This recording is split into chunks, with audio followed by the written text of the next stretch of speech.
Now I am going to discuss with you few very important results which are required for the chapter 3-dimensional geometry.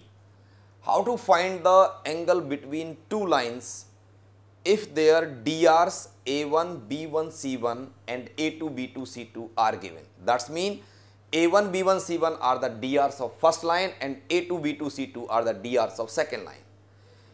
If DRs of the two lines are given, then how to find the angle between them? The formula is cos theta equals to A1 into A2 plus B1 into B2 plus C1 into C2. Entire result is divided by root of A1 square plus B1 square plus C1 square into root of A2 square plus B2 square plus C2 square. This is the result for obtaining the angle between two lines in a plane having DRs A1, B1, C1 and A2, B2, C2. In case of DRs, if DCs are given, the DCs of the first line are angle between two lines having DCs L1, M1, N1. DCs of the first line are L1, M1, N1 and of second line are L2, M2, N2. Then cos theta is given by L1 into L2 plus M1 into M2 plus N1 into N2. So there are two situations to calculate the angle between two lines.